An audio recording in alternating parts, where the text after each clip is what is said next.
بخاری شریف میں ایک حدیث ہے کہ میرے نبی صلی اللہ علیہ وسلم نماز فجر پڑھنے کے بعد عموماً ہماری طرف یعنی صحابہ کی طرف منہ کر کے بیٹھ جاتے اور پوچھتے کہ آج رات کسی نے کوئی خواب دیکھا ہو تو بیان کرو۔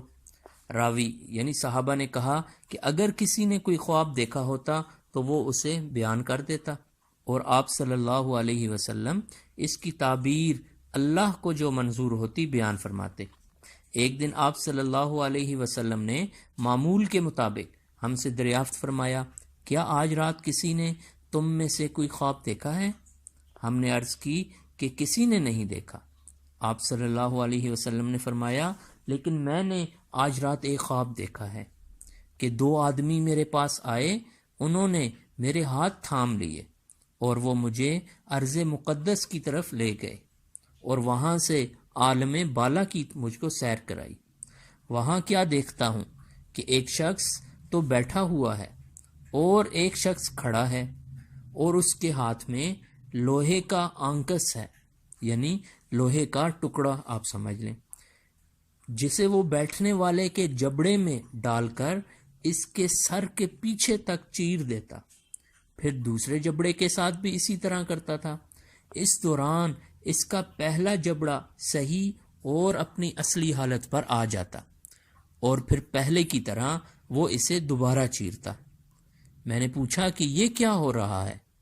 میرے ساتھ کے دونوں آدمیوں نے کہا کہ آگے چلیں۔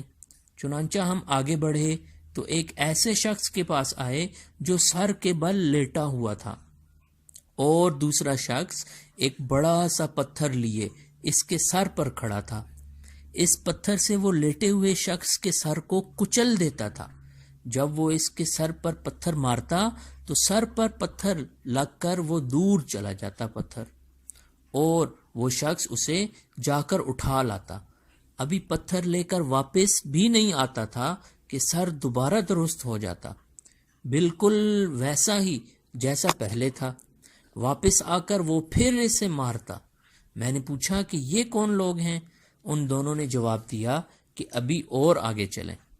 چنانچہ ہم آگے بڑھے تو ایک تندور جیسے گڑھے کی طرف چلے، جس کے اوپر کا حصہ تو تنگ تھا لیکن نیچے سے خوب فراخ۔ نیچے آگ بھڑک رہی تھی۔ جب آگ کے شعلے بھڑک کر اوپر کو اٹھتے تو اس میں جلنے والے لوگ بھی اوپر اٹھاتے تھے، اور ایسا معلوم ہوتا کہ اب وہ باہر نکل جائیں گے، یعنی کہ وہ جو لوگ اس آگ کے اندر تھے جب شعلے باہر آتے تو وہ لوگ بھی باہر آ رہے تھے، تو ایسا معلوم ہو رہا تھا کہ اب یہ لوگ سائیڈ پہ گر جائیں گے یا ایسے، لیکن ایسے نہیں ہوا۔ بلکہ کیا ہوا؟ حدیث شریف میں آتا ہے، لیکن جب شعلے دب جاتے تو وہ لوگ بھی نیچے چلے جاتے۔ اس تندور میں ننگے مرد اور عورتیں تھیں۔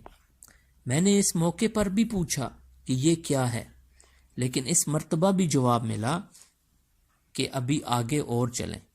ہم آگے چلے۔ میرے نبی نے کہا، اب ہم خون کی ایک نہر کے اوپر تھے۔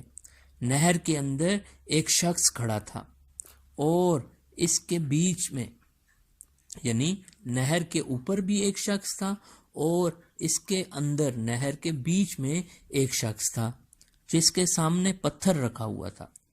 نہر کا آدمی جو نہر کے اندر تھا جب باہر نکلنا چاہتا تو جو باہر والا شخص تھا پتھر والا، اس کے منہ پر اتنی زور سے پتھر مارتا کہ وہ اپنی پہلی جگہ پر چلا جاتا، اور اسی طرح جب بھی وہ نکلنے کی کوشش کرتا وہ شخص اس کے منہ پر پتھر اتنی ہی زور سے پھر مارتا کہ وہ اپنی اصلی جگہ پر نہر میں چلا جاتا۔ میں نے پوچھا یہ کیا ہو رہا ہے؟ انہوں نے جواب دیا کہ ابھی اور آگے چلیں۔ وہ جو دو آدمی ہمارے پیارے نبی کو ہاتھ پکڑ کر لے گئے تھے ان کی بات ہو رہی ہے۔ آگے چلیں۔ چنانچہ ہم اور آگے بڑھے اور ایک ہرے بھرے باغ میں آئے جس میں ایک بہت بڑا درخت تھا۔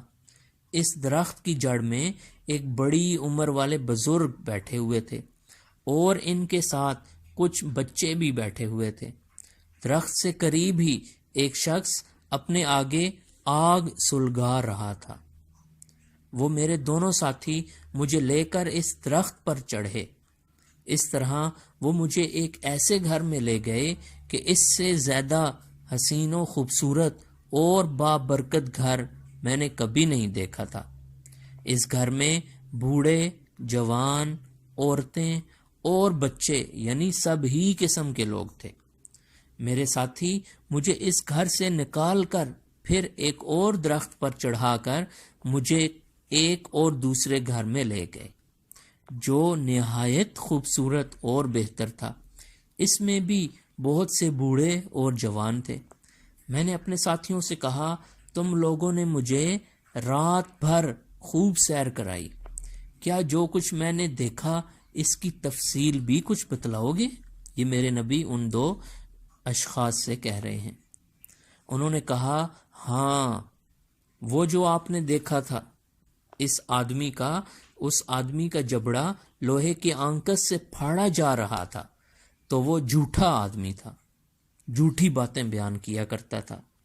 اس سے وہ جھوٹی باتیں اور جھوٹی جو چیزیں ہیں وہ دوسرے لوگ سنتے تھے۔ استغفر اللہ، یا اللہ ہمیں ایسے کام کرنے سے بچائیں۔ اسی طرح ایک جھوٹی بات دور دور تک پھیل جایا کرتی تھی، اس سے قیامت تک یہی عذاب ہوتا رہے گا۔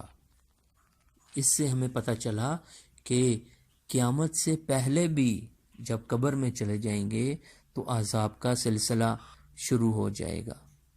یا اللہ ہمیں اس وقت سے معاف فرما، ہمیں جھوٹ بولنے سے بچا۔ آگے چلتے ہیں۔ ان دو اشخاص جو نبی کو، ہمارے پیارے نبی کو ساتھ لے کر گئے تھے، انہوں نے کہا، جس شخص کو آپ نے دیکھا کہ اس کا سر کچلا جا رہا ہے، اس کا سر کچلا جا رہا تھا، تو وہ ایک ایسا انسان تھا جسے اللہ تعالیٰ نے قرآن کا علم دیا تھا، لیکن وہ رات کو پڑا سوتا رہتا اور دن میں اس پر عمل نہیں کرتا تھا۔ یعنی کہ علم تو آ گیا تھا لیکن اس پہ اس نے عمل نہیں کیا۔ اسے بھی یہ عذاب قیامت تک ہوتا رہے گا کہ سر کے بل لیٹا تھا اور دوسرا شخص اس کو پتھر سے اس کے سر پہ مار رہا تھا۔ استغفر اللہ، استغفر اللہ۔ اس کے بعد آگے چلتے ہیں تو کہا، جنہیں آپ نے تندور میں دیکھا تو وہ زناکار تھے، اور جس کو آپ نے نہر میں دیکھا وہ سود خوار تھا، یعنی وہ سود کھاتا تھا، اور وہ بزرگ جو درخت کی جڑ میں بیٹھے ہوئے تھے وہ ابراہیم علیہ السلام تھے، اور ان کے ارد گرد والے جو بچے لوگوں کی نابالغ اولاد تھی، یعنی جو بچے بہت چھوٹی عمر میں فوت ہو جاتے ہیں وہ تھے، اور جو شخص آگ جلا رہا تھا وہ دوزخ کا داروغہ تھا، اور وہ گھر جس میں آپ پہلے داخل ہوئے جنت میں عام مومنوں کا گھر تھا، جس کے بارے میں ہمارے نبی نے کہا کہ میں نے ان لوگوں سے جب دکھایا انہوں نے تو مجھے دنیا میں یعنی اس جیسا خوبصورت گھر کبھی نہیں دیکھا تھا، تو وہ مومنوں کا گھر ہوگا، اور یہ گھر جس میں آپ اب کھڑے ہیں یہ شہداء کا گھر ہے، اور میں جبرائیل ہوں اور یہ میرے ساتھ میکائیل ہیں۔ یعنی وہ جو دو شخص جو ہمارے پیارے نبی کو خواب میں لے گئے سیر کرانے، وہ ایک جبرائیل علیہ السلام تھے اور ایک میکائیل علیہ السلام، اللہ کے دو معزز فرشتے۔ اچھا، اب اپنا سر اٹھائیں، نبی سے کہا، ہمارے پیارے نبی سے ان فرشتوں نے۔ میں نے جو سر اٹھایا تو کیا دیکھتا ہوں کہ میرے اوپر بادل کی طرح کوئی چیز ہے۔ میرے ساتھیوں نے کہا کہ یہ آپ کا مکان ہے۔ اس پر میں نے کہا کہ پھر مجھے اپنے مکان میں جانے دو۔ انہوں نے کہا کہ ابھی آپ کی عمر باقی ہے جو آپ نے پوری نہیں کی، اگر آپ وہ پوری کر لیتے تو اپنے مکان میں آ جاتے۔ یہ حدیث بخاری شریف سے لی گئی ہے۔ اس حدیث کے تناظر میں آپ نے دیکھا کہ ہم جو دنیا میں کام کرتے ہیں اللہ تعالیٰ نے ایک، آپ سمجھ لیں کہ اس کا رزلٹ پہلے ہی اپنے نبی کے تھرو ہمیں بتا دیا ہے۔ کیا اب بھی ہم توبہ نہیں کریں گے؟ کیا یہ دیکھ کے بھی کہ ہمارے ساتھ ایسا ہوگا پھر بھی کیا ہم اچھے کام نہیں کریں گے؟ اللہ سے دعا ہے کہ اے اللہ ہمیں سیدھے راستے پر چلا، ہمیں برائیوں سے دور رکھ۔ یہ بات اپنے دوسرے دوست احباب کے ساتھ لازمی شیئر کریں۔ اسی کے ساتھ اللہ حافظ، السلام علیکم۔